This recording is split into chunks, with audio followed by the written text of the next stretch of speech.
a lot of things. Hello. Hi, what's up? I'm doing good. Am I barging into something again? No, not that much. Fuck it. What's going on? Oh, okay. I find it funny how you said goodbye to me yesterday. I love you. I love all Do you people say that come goodbye here. to all? Yeah, Do you say that to everyone? To all I of your do. Yeah, friends? I love everybody. Yeah, Interesting. Interesting. I saw that you were debating Israel-Palestine. yeah. Ye- That's the big thing that everybody wants to talk about now. Yeah. Yeah, and apparently that is what got you into trouble. I looked a little bit into the thing that you mentioned. But yeah, Into wait, which thing? the drama that you said you were in, but Oh, it's all gotten yeah, even. It's all just wacky people doing wacky things. it's kind of not all that interesting. I guess, like, if I understand correctly, you believe that Hassan Piker is sort of organizing people behind the scenes to sort of kick you out of all sort of social media Um, cliques or something. I mean, a little. I don't know if I would say it's behind the scenes. I think it was like pretty blatant in the past that we couldn't be at the same event. Blatant. Yeah. Okay, yeah. And do you actually care about that, or is it like, When I was at Twitch, it was a little bit annoying because now you have to make a choice between do you want me at an event or do you want Hasan? And when Hasan got the larger fan base, I basically started to get cut out of everything. So it's kind of annoying. okay, I've never been to any such events, so I don't really know how that kind of thing actually works. And like I said, I don't really see Hassan Piker. Generally, a lot of the people from like your corner of the internet, and I mean with your corner, like the political commentary streamer types, I don't really see them that often much anymore. Okay. They've sort of been the only time they appear on my radar is when they say something stupid about Ukraine, pretty much, because most people I these days hang out with are sort of in the Ukraine support corner of things, mostly Europeans at this point. And you probably noticed yourself, I haven't been around a lot for like over a year because I had a private, really awful issue to deal with. So now I'm sort of reconnecting with people. Gotcha. Yeah, but Are you getting back into yeah. the content creation space or? I don't know if I'm going to stream because, as you probably know, I'm not very good at streaming. It's not. Or I mean, not necessarily streaming, right? But you because generally you did YouTube videos before, right?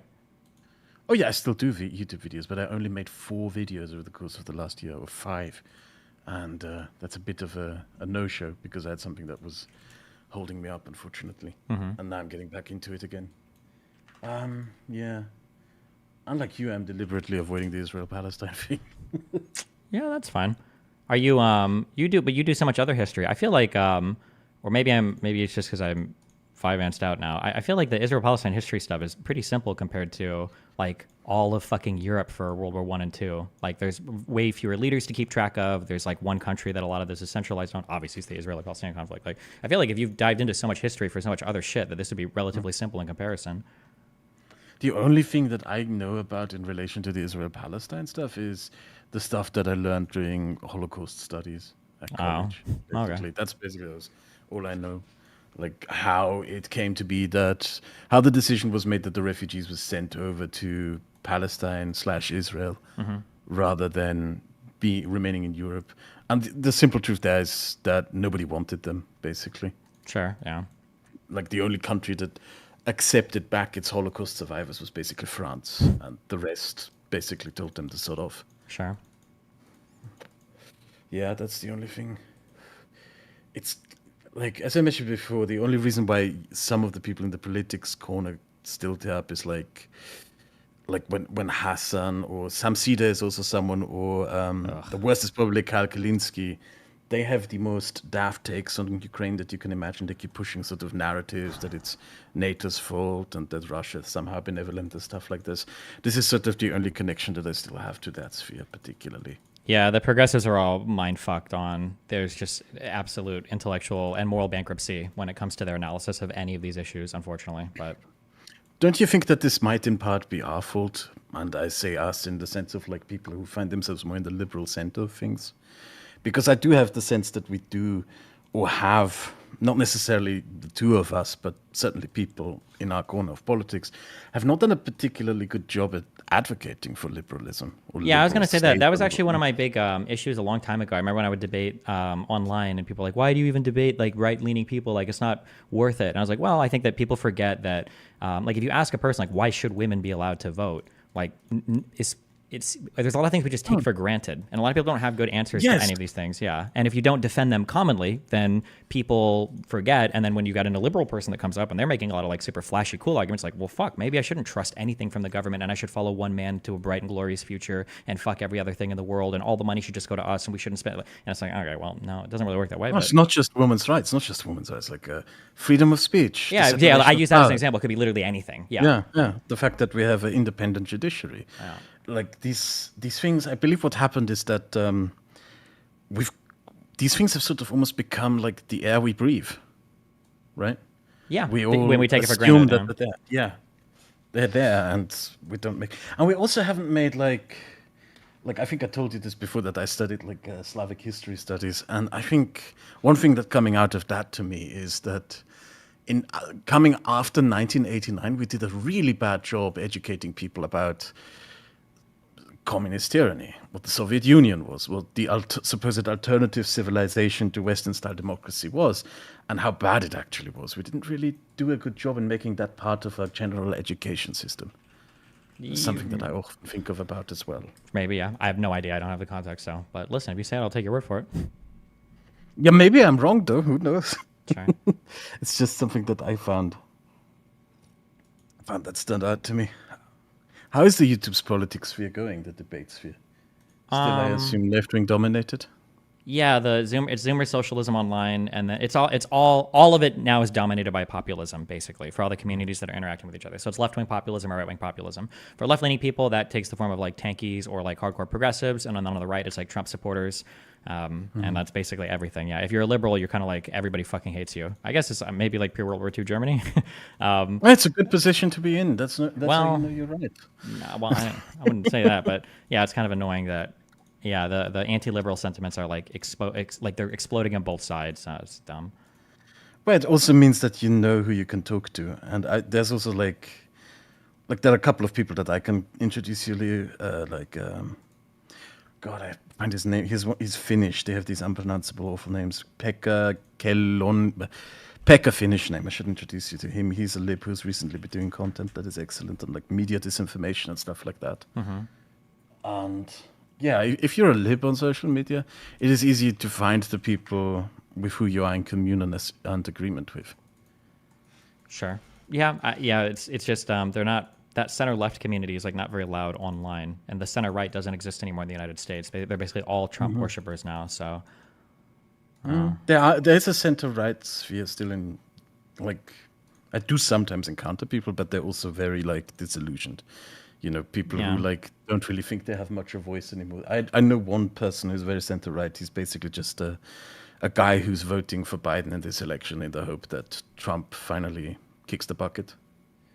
So it's sort of a defeatist politics. Yeah. Who knows what we'll go back to after that? But yeah. Yeah.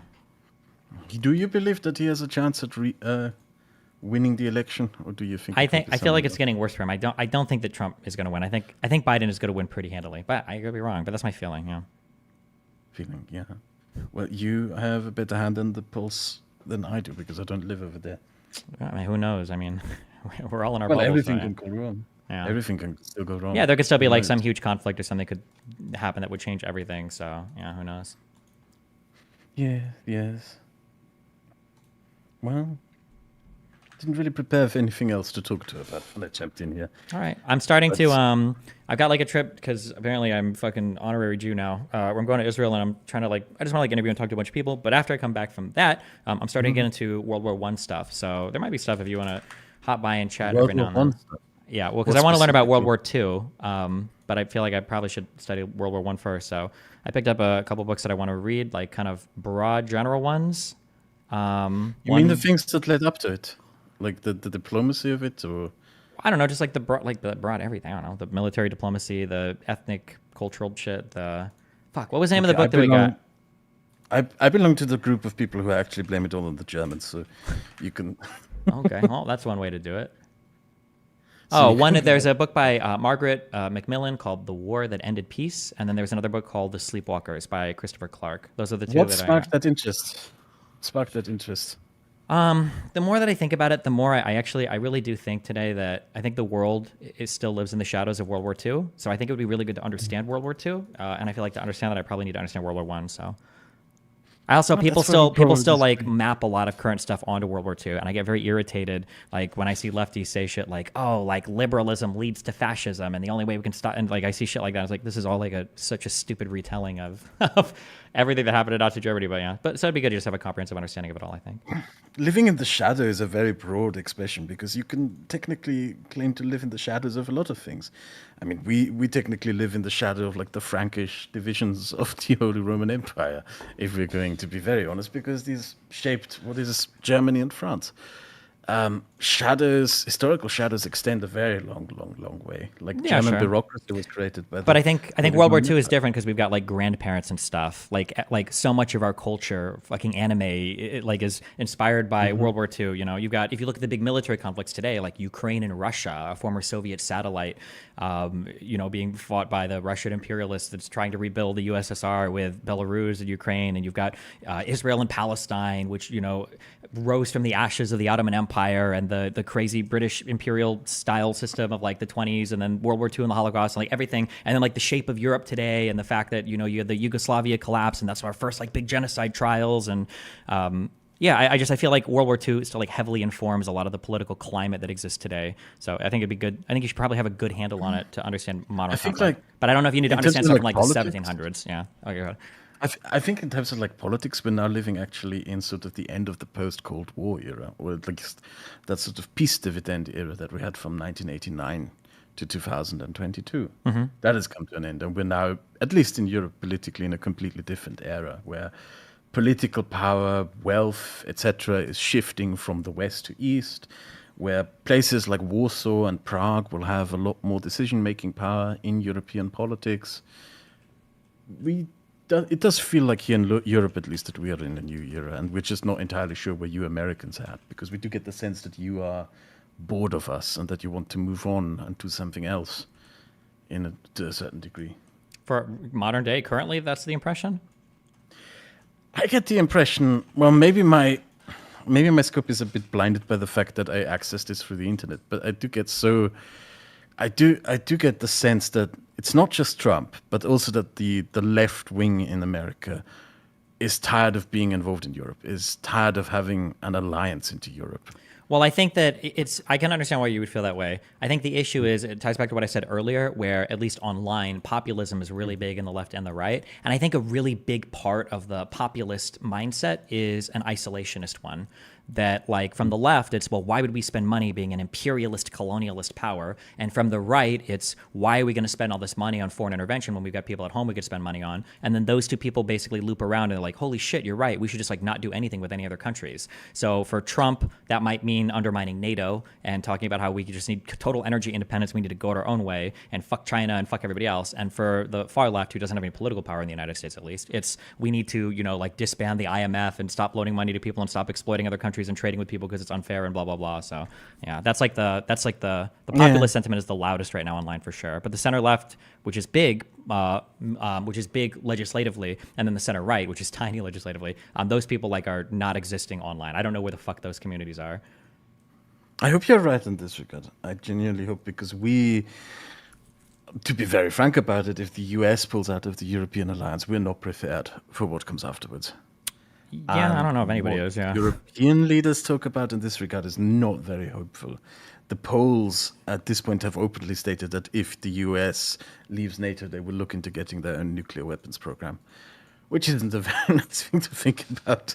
Sure, but I mean, like, you should. Like, I think that I never spent as much time like morally considering it, but the more that I do, the more upset that I get. The Ukraine stuff, the response to that should have been stronger. I think that the pocketbooks and the arsenals should have been open to Ukraine basically on day one. I can't Immediately, yes. believe that it's actually been. The more that I think about it, the more it's like, what is the message you send to every other country? Why the fuck wouldn't you get nuclear weapons, especially if you're a non-aligned state? And even if you are an aligned state, like looking at the tepid support for Ukraine, if you're an Estonian, do you feel strongly that NATO is going to step in to defend you? Like, maybe, probably, but like, it's a lot. Yeah, it's just, man, the support for Ukraine should have been way more.